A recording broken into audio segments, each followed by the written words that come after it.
Voilà, je voudrais vous saluer d'abord dans le nom du Seigneur et vous dire que c'est une joie pour moi de me retrouver pour la troisième fois effectivement au milieu de vous pour ce troisième séminaire qui portait sur le sujet suivant, Jésus, le Messie juif. Et ce matin, je voudrais conclure cette réflexion en donnant un petit résumé de cette question et essayer de montrer comment Jésus a réalisé, incarné l'espérance que le peuple juif avait à l'égard du Messie. Et pour cela, nous le ferons au travers d'un texte dans le livre de Ruth. Le livre de Ruth au chapitre 2, et nous lisons le verset 14. Nous arrêterons sur ce verset 14 du deuxième chapitre du livre de Ruth. Ruth 2, verset 14, au moment du repas, Boaz lui dit « Approche, mange du pain, trempe ton morceau dans le vinaigre. » Elle s'assit à côté des moissonneurs, il lui tendit du grain rôti, elle mangea, se rassasia et garda le reste. Ce texte a été l'objet d'un commentaire des sages d'Israël qui ont vu dans ce verset une prophétie messianique. Et ce commentaire porte dans la tradition juive le nom de Midrash, ce qui signifie une explication. Et nous allons voir que ce commentaire est en relation directe, d'une part, avec le banquet messianique qui doit marquer le temps de la fin, et deuxièmement avec la Sainte Seine, qui est déjà l'anticipation de ce banquet messianique. Les sages ont dit que le livre de Ruth était un livre messianique qui avait des secrets cachés qui ne seront révélés qu'à la fin des temps. Et ce commentaire, ce midrash de Ruth, est une explication qui met en lumière un certain nombre de ces mystères et un certain nombre de ces secrets. Il est à préciser que ce commentaire n'est guère plus connu aujourd'hui par le judaïsme rabbinique, le judaïsme orthodoxe, qui a répudié ce commentaire à cause des interprétations messianiques qui pourraient justement s'appliquer notamment à Jésus, comme nous allons essayer de le faire, parce que justement, ce midrash révèle à quel point Jésus a réalisé cette espérance qui est cristallisée, qui est déjà en germe dans ce livre de Ruth. Avant d'entamer l'étude de ce verset proprement dit, je voudrais situer d'abord le livre de Ruth dans son contexte. Il nous est dit qu'il y eut une famine à Bethléem au temps des juges. Déjà, la mention de Bethléem est quelque chose de très important. Bethléem c'est un mot, un nom, composé de deux mots d'ailleurs, en hébreu, Beth et Lechem, qui signifie la maison du pain. Et déjà, parler d'une famine à Bethléem, c'est déjà un paradoxe. Car si effectivement Bethléem est la maison du pain, il est anormal qu'il y ait une famine dans la maison du pain. Ça veut dire une famine à Bethléem. Et les sages ont dit que cette famine est une des 10 famines qui doit marquer le monde jusqu'à la fin. Et la dernière famine marquera la venue du deuxième libérateur, du deuxième rédempteur, c'est-à-dire le Messie. Pour ceux qui étaient avec nous pendant ces sessions de ce séminaire, nous avons étudié notamment le chapitre 17 du livre du Deutéronome, où Moïse déclare ceci: « Le Seigneur votre Dieu vous suscitera un prophète comme moi, et vous l'écouterez dans tout ce qu'il vous dira. Celui qui n'écoutera pas ce prophète sera retranché du milieu du sein de son peuple. » Et les sages ont dit, ce prophète à venir n'est autre que le Messie, le deuxième libérateur, le deuxième Moïse.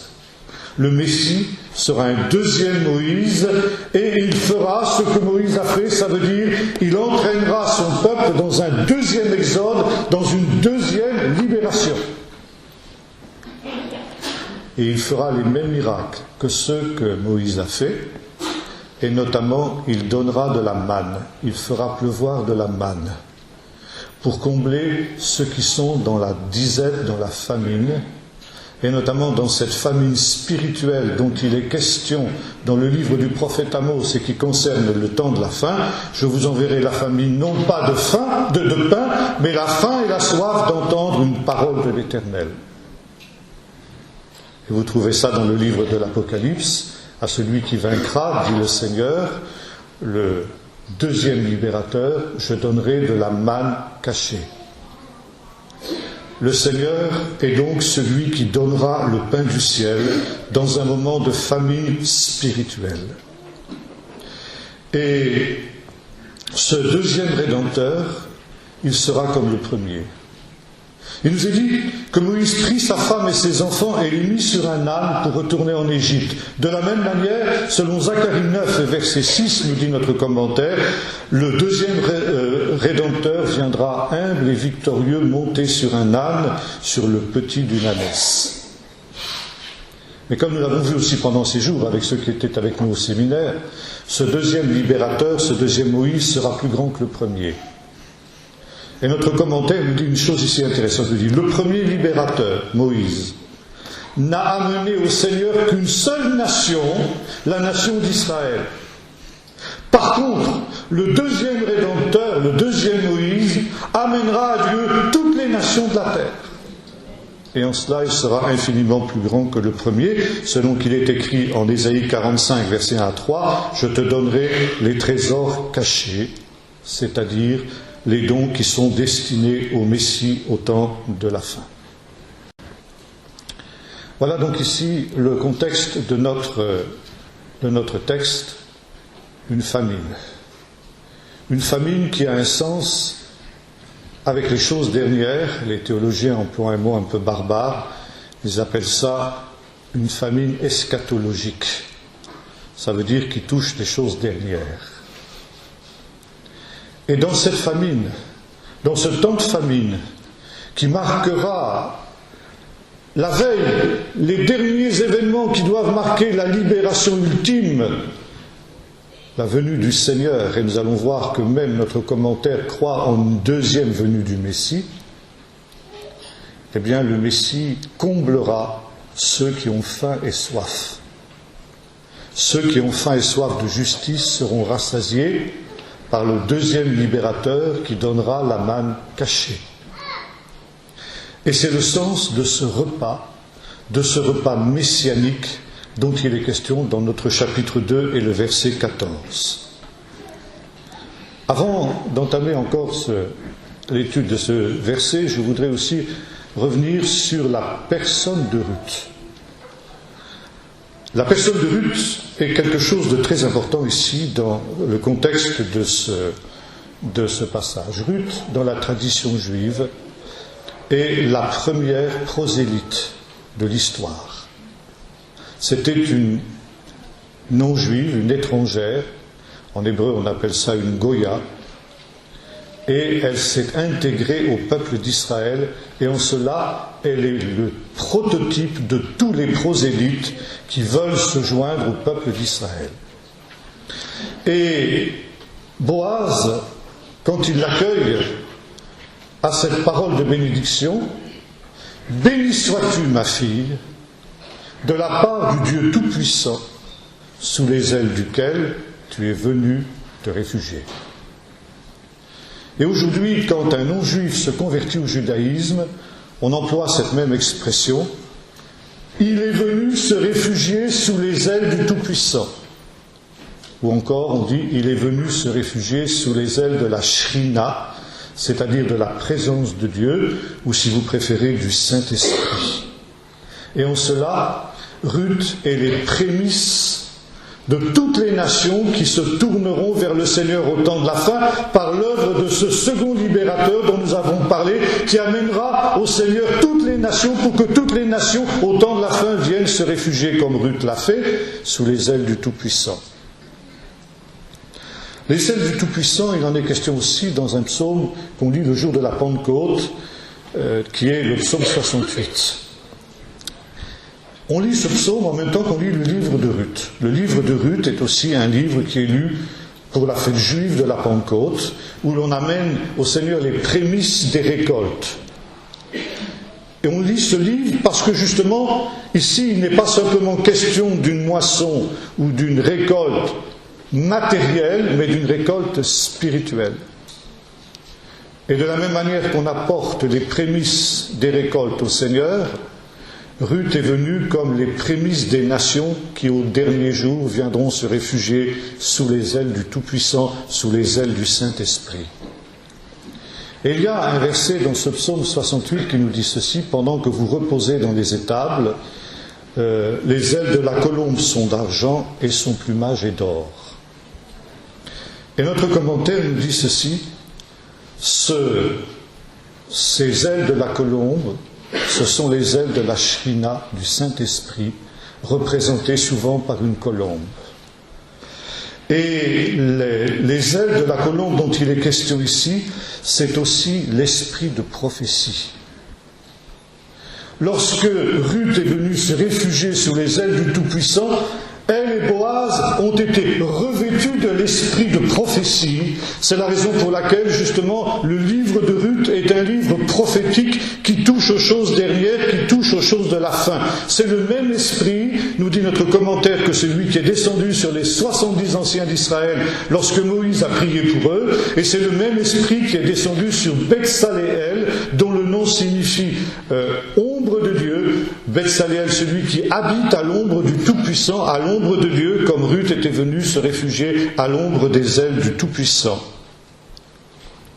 Et puis on fait aussi l'assimilation avec le fait que sur l'arche d'alliance, il y avait 2 chérubins sculptés qui étendaient leurs ailes au-dessus du propitiatoire, caporet en hébreu, et là, le Seigneur parlait à son peuple.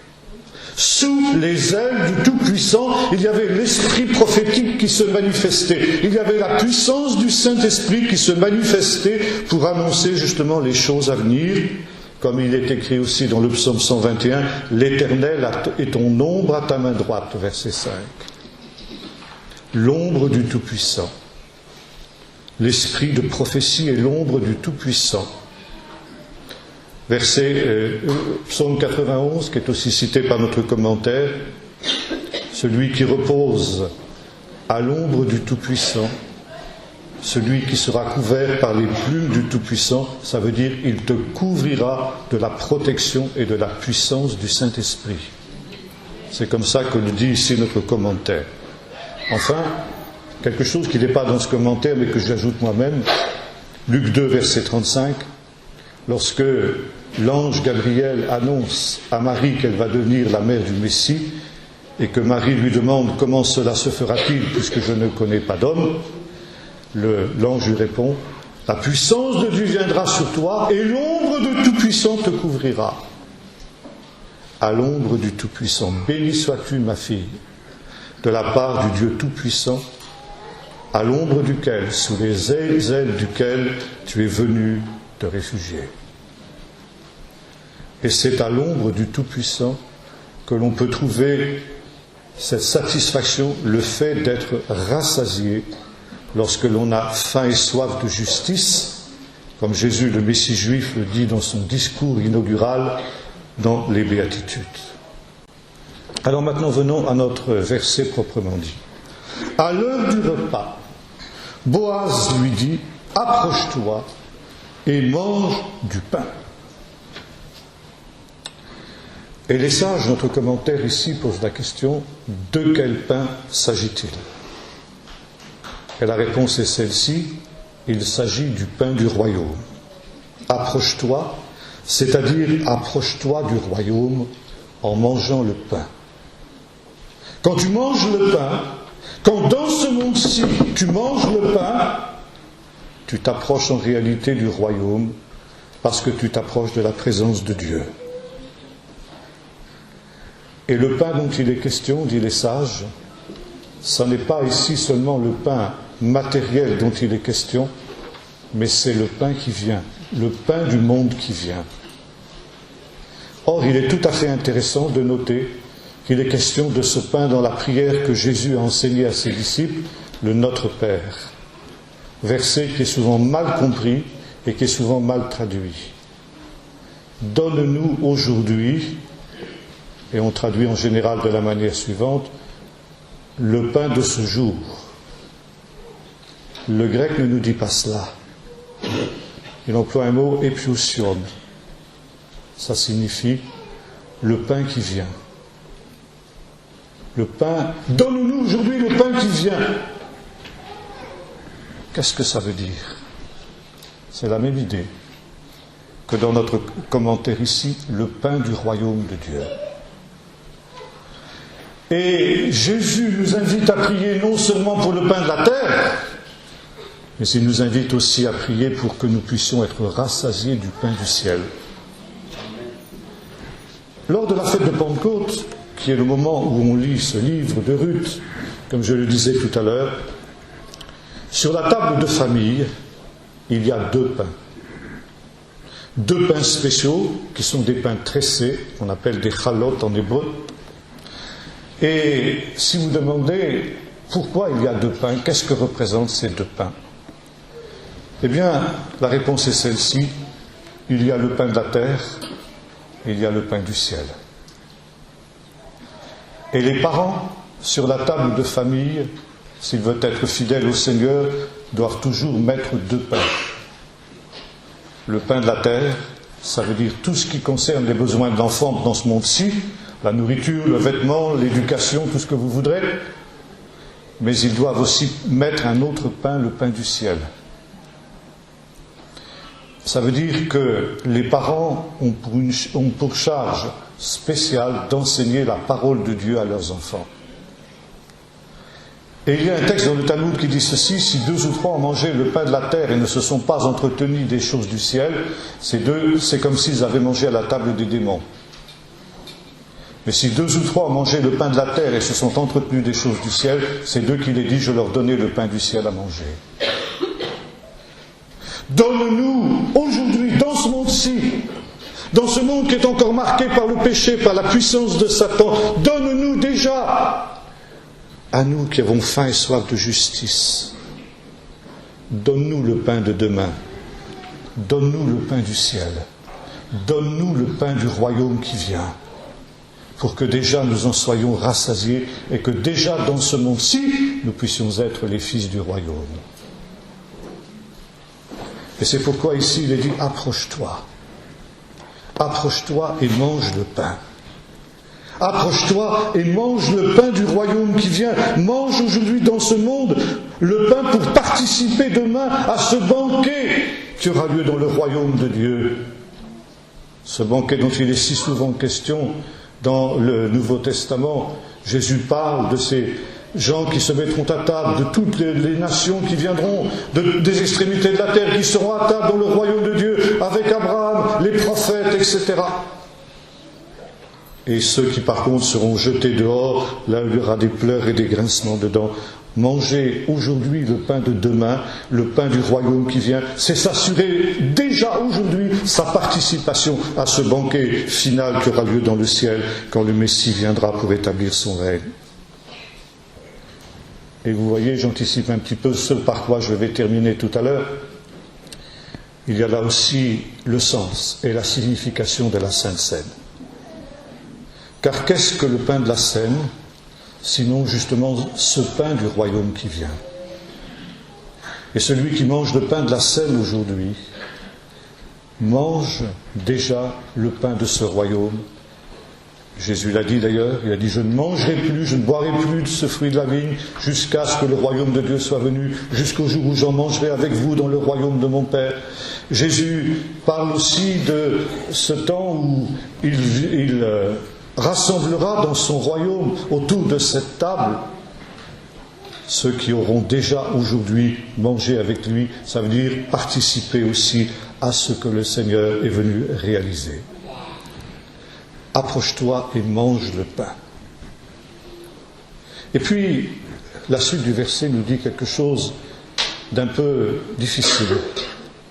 Et trempe ton pain dans le vinaigre. Voilà. Approche-toi, mange le pain du royaume qui vient, mais trempe-le dans le vinaigre. Et notre commentaire nous dit, qu'est-ce que c'est le vinaigre dont il est question ici? Et la réponse, c'est ce qu'on appelle en hébreu « révélé Mashiach », les souffrances de l'enfantement messianique, ou encore les souffrances du Messie. Et là, notre commentaire nous renvoie au psaume 22. Ce psaume que Jésus a prononcé quand il était sur la croix. « Mon Dieu, pourquoi m'as-tu abandonné ?» Et dans ce psaume, il y a ceci, « Ils m'ont abreuvé de vinaigre ». Et notre commentaire nous dit, qu'est-ce que c'est le vinaigre? Ce sont les souffrances que le Messie endurera pour établir son règne, pour établir son royaume. Ce sont les souffrances messianiques. Ainsi qu'il est écrit, il a été blessé pour nos péchés, brisé pour nos iniquités. Il est très intéressant de noter que le judaïsme orthodoxe moderne ne croit pas que le texte d'Ésaïe 53, d'où est tiré ce verset, il a été blessé pour nos péchés, brisé pour nos iniquités, concerne le Messie.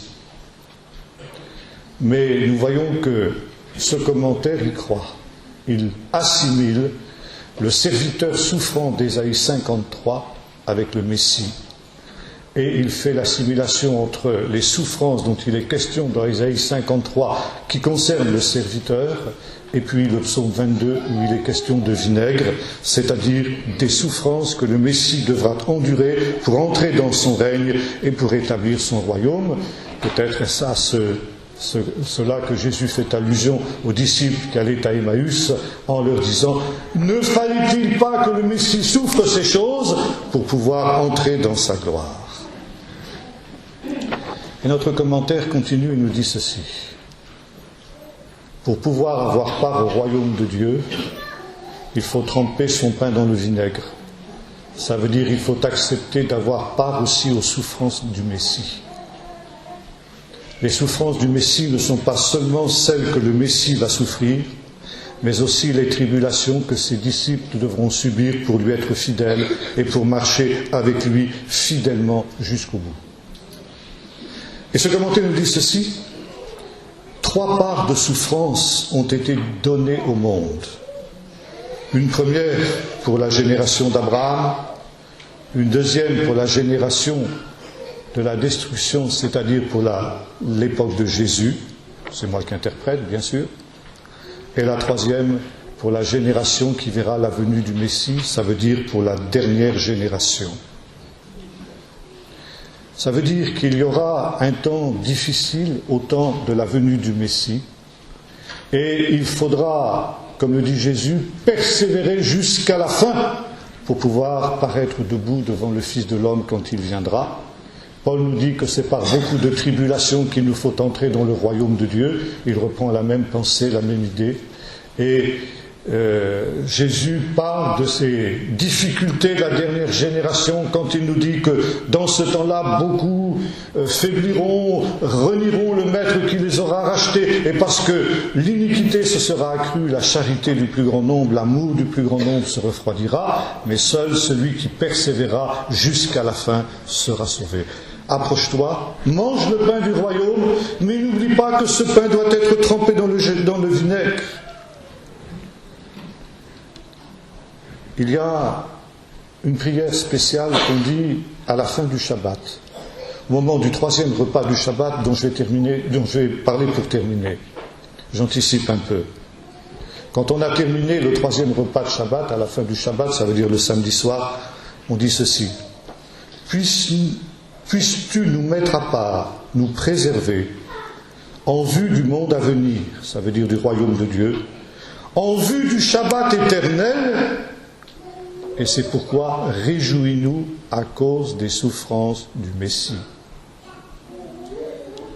Le vinaigre, ce n'est pas simplement la participation aux souffrances du Messie, mais les souffrances du Messie aussi nous donnent la joie, la certitude du salut.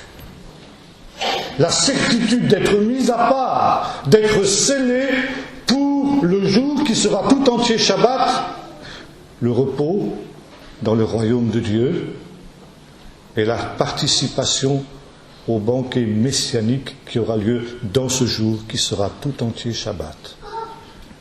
Et c'est pourquoi tremper son pain dans le vinaigre, c'est dans les souffrances du Messie que nous rappelons aussi chaque fois que nous prenons le pain et que nous buvons la coupe. Vous annoncez les souffrances de Jésus, vous annoncez la mort de Jésus, dira l'apôtre Paul, jusqu'à ce qu'il vienne. Et ces souffrances sont notre salut, sont notre guérison, sont notre libération. Et ces souffrances-là sont aussi pour nous source de joie.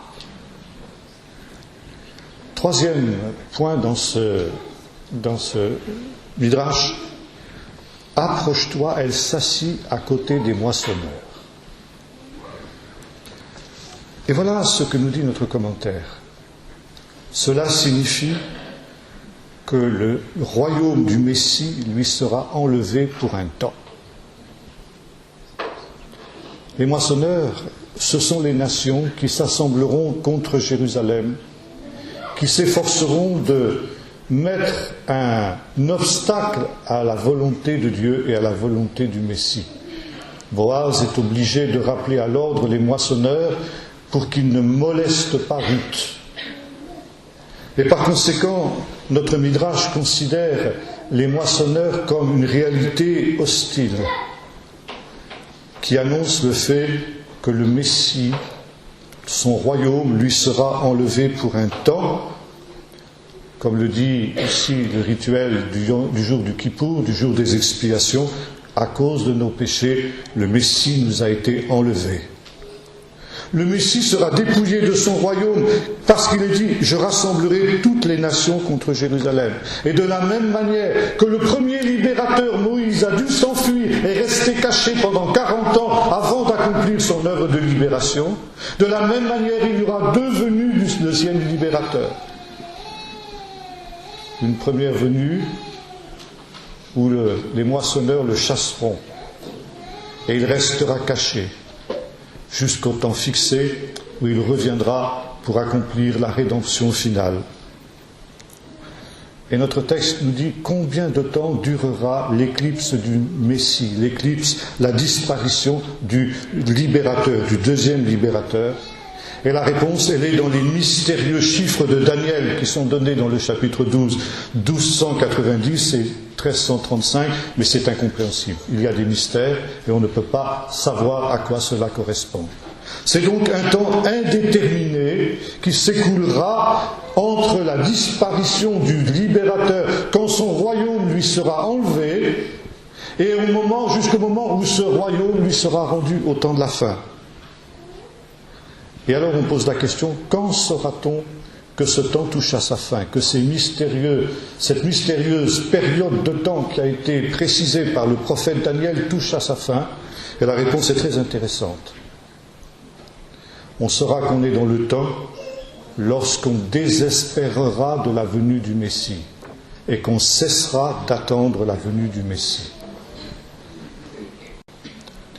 Et là, c'est quelque chose qui mérite d'être souligné.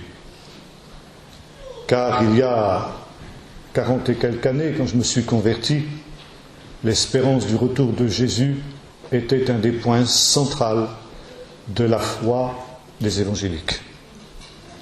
Il y avait d'ailleurs dans les milieux de Pentecôte le résumé de l'évangile au travers de 4 points. On appelait ça l'évangile carré. Alors, c'était un peu simpliste, mais enfin ça avait quand même le mérite de préciser l'essentiel. Jésus sauve, Jésus guérit, Jésus baptise, et 4e point, Jésus revient. Aujourd'hui, je constate, quand je voyage, que dans bien des milieux évangéliques, on a cessé d'attendre le Messie. Un pasteur évangélique me disait il y a quelques années de cela, alors que je m'entretenais avec lui, « Oh, vous savez, frère, Jésus n'est pas près de revenir.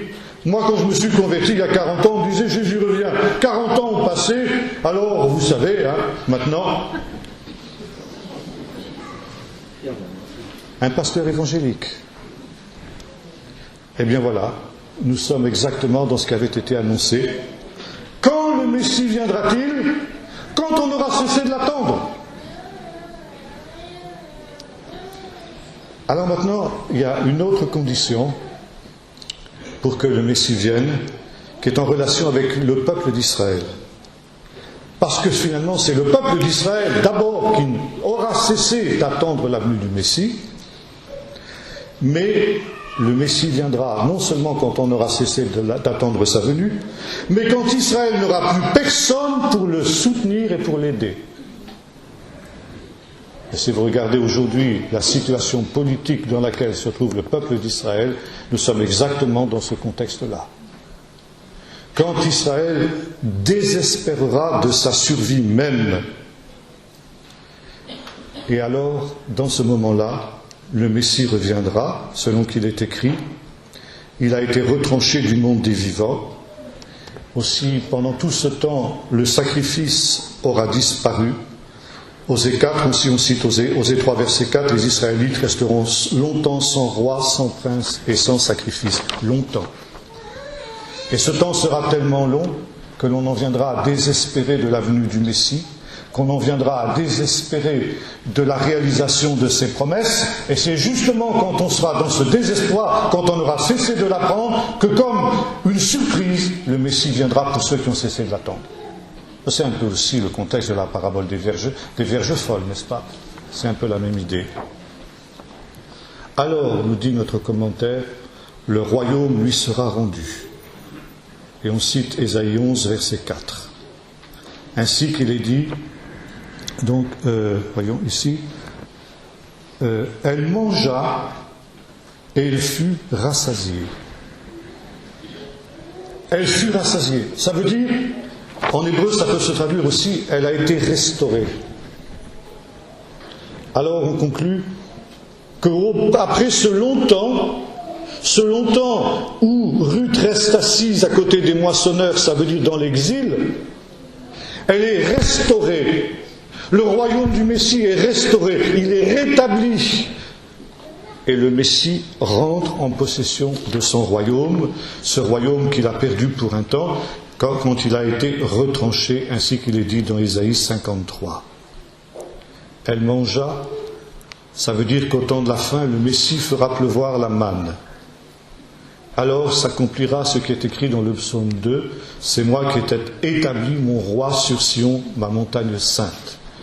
Ce qui est aussi écrit dans le psaume 110, qui est un des psaumes les plus cités avec le psaume 2 dans le Nouveau Testament, le Seigneur a dit à mon Seigneur, assieds-toi à ma droite jusqu'à ce que je fasse de tes ennemis ton marchepied. De telle sorte que le Messie sera celui qu'on appelle en hébreu Métatron, ça veut dire celui qui est assis sur le trône. Parce que justement, il y a cette intronisation du Messie au moment où son royaume lui sera restauré, qui est annoncé dans ces deux psaumes. Il est intéressant de noter que le mot trône a la même valeur numérique que le mot tout-puissant. Le Dieu tout-puissant sous les ailes duquel tu es venu te réfugier, et Métatron, celui qui est assis sur le trône, qui est un deuxième personnage divin, eh bien celui-là a la même valeur que le tout-puissant. Alors, il est aussi appelé l'ange de la face. L'ange de la face, dont il est dit « Mon nom est en lui ». Quand Dieu avait dit à Moïse « Ma face marchera devant toi ». Ma face n'est autre que le Messie, ma face n'est autre que celui qui s'assiera sur le trône au dernier jour pour établir son règne qui lui aura été retiré pendant un temps. Elle fut rassasiée. Elle fut rassasiée, ça se dit littéralement, et cela fut dans son ventre. C'est comme ça que parle l'hébreu. Et ce commentaire est très intéressant parce qu'il nous dit ici, c'est une prophétie qui concerne la naissance du Messie. Le Messie, dont la naissance est prophétisée en Ésaïe 9, quand il est dit de lui, voici le signe que le Seigneur va vous donner, la Vierge deviendra enceinte, et en hébreu ça se dit de la même manière, voici, on peut traduire, je crois que c'est Chouraki qui traduit comme ça, voici elle l'aura dans le ventre, la Vierge deviendra enceinte, elle enfantera un fils qu'on appellera Emmanuel, Dieu avec nous. Et notre commentaire cite ce verset. La Vierge l'aura dans le ventre, et elle enfantera un fils qui sera le Messie. Et on cite aussi un autre verset de Ève cette fois-ci.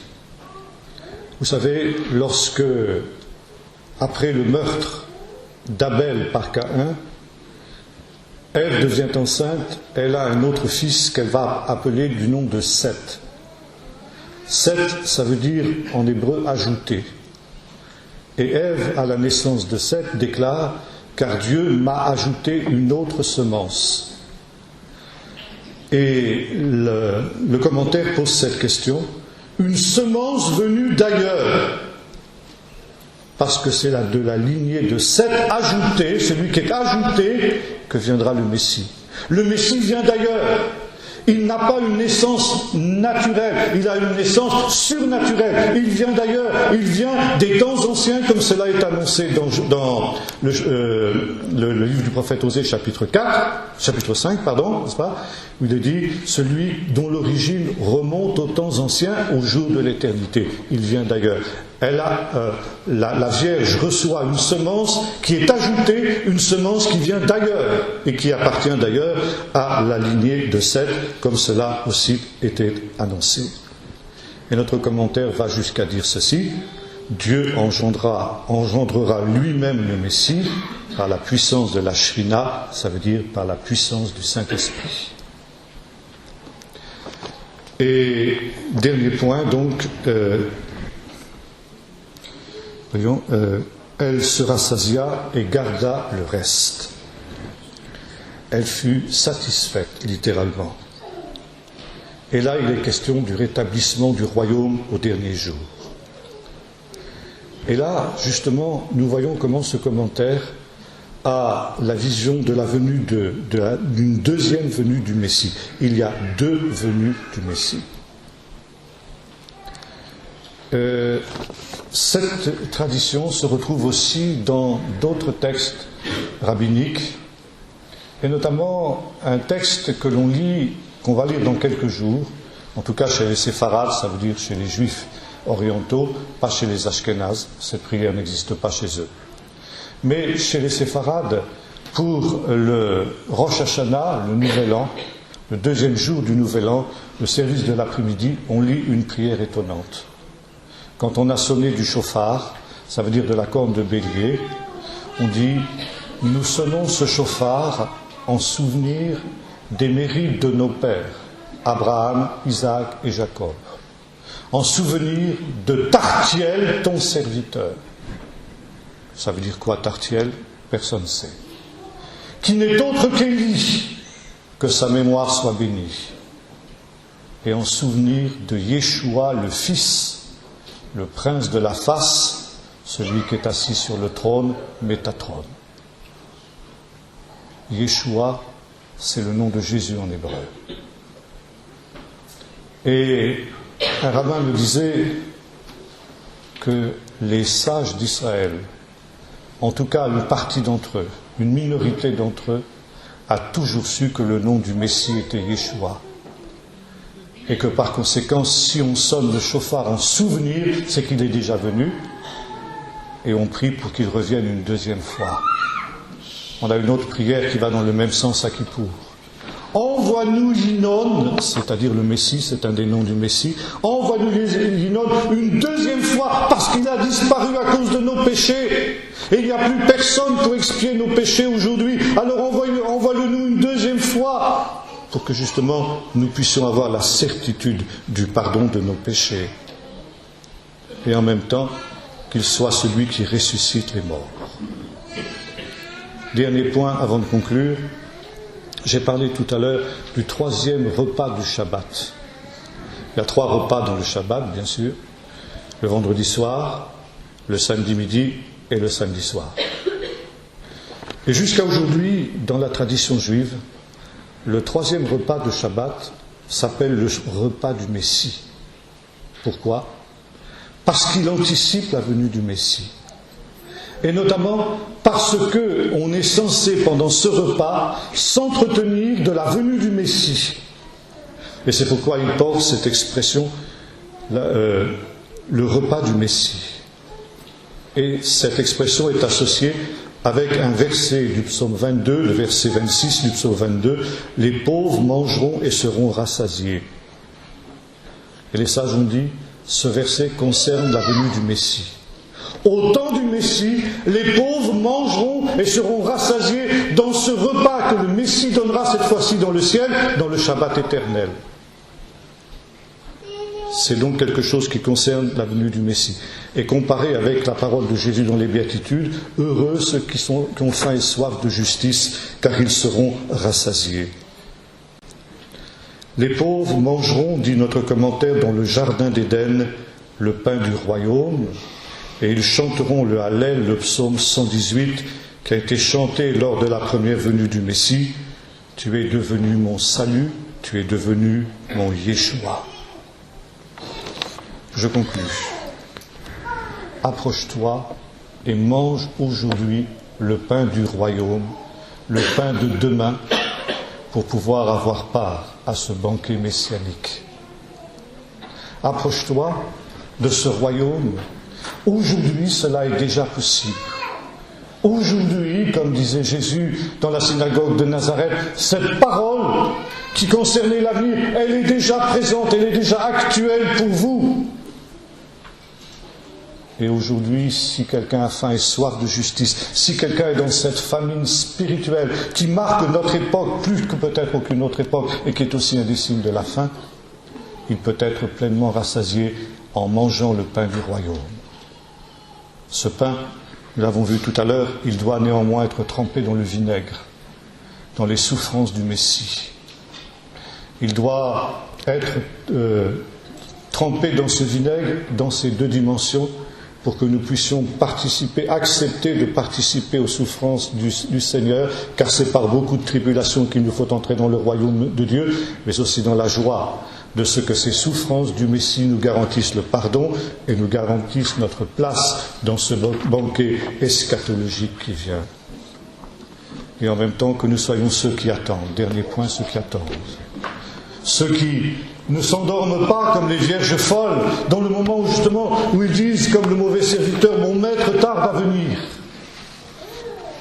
Mais ceux qui ont les reins sains et les lampes allumées, attendant que leur maître revienne des noces. Et je terminerai simplement par cette parole qu'on trouve dans la liturgie de l'Église ancienne, telle qu'elle nous est rapportée dans le livre de la Didaché, ouvrage judéo-chrétien du début du IIe siècle. De la même manière que les épis qui constituent ce pain étaient autrefois dispersés dans les vallées, et que ces grappes qui constituent ce vin étaient autrefois dispersées sur les collines, et elles sont maintenant rassemblées sur cette table, dans ce pain et dans ce vin, qu'ainsi bientôt toute ton Église soit rassemblée des extrémités de la terre dans ton royaume. Et le peuple répondait, Amen, viens Seigneur Jésus, périsse ce monde et que vive ton royaume. Si quelqu'un est saint, qu'il s'approche et qu'il mange. Si quelqu'un n'est pas saint, qu'il se repente et qu'il vienne. Si quelqu'un entend ma voix, si quelqu'un entend ce que dit l'Esprit dit aux églises, dit à la fin du livre de l'Apocalypse, qu'il vienne. Car le Seigneur est celui qui vient. Et l'Église répond, Amen. Viens Seigneur Jésus, approche-toi, mange le pain du royaume aujourd'hui pour avoir part au pain du banquet céleste. Le Seigneur viendra. Seigneur, nous te remercions de cette invitation que tu nous adresses encore, à nous approcher aujourd'hui de ce pain du royaume qui ne cesse de venir vers nous, que tu ne cesses de nous donner, cette manne cachée, Seigneur, que tu prépares et que tu donnes déjà, Seigneur, à ceux qui, comme Ruth, viennent se réfugier à l'ombre du Tout-Puissant. Et aujourd'hui, Seigneur, nous voulons, comme cette femme, qui était les prémices des nations, venir nous réfugier à l'ombre de tes ailes, dans cette vision de ton esprit, dans cette protection de ton esprit, pour pouvoir être gardés des souillures du monde, de toutes les attaques de l'adversaire, et goûter déjà aujourd'hui la joie du monde de demain, du monde qui vient, Seigneur, en nous rassasiant aux délices de ta table. Tu dis que les pauvres que nous sommes seront rassasiés, et nous venons avec notre pauvreté pour être rassasiés de l'abondance de ta maison, et pouvoir nous réjouir de tes délices éternelles qui sont à ta droite. Seigneur, donne-nous de pouvoir ainsi, comme le disait la foule, toujours manger ce pain du royaume, et réaliser, Seigneur, que tu es celui qui vient. Donne-nous de nous purifier de toute souillure pour pouvoir nous approcher de toi, tremper ce pain dans le vinaigre, et en même temps, Seigneur, manger, être rassasié, être dans la joie à cause de ce royaume dans lequel tu nous auras préparé une place, au nom de Jésus. Amen.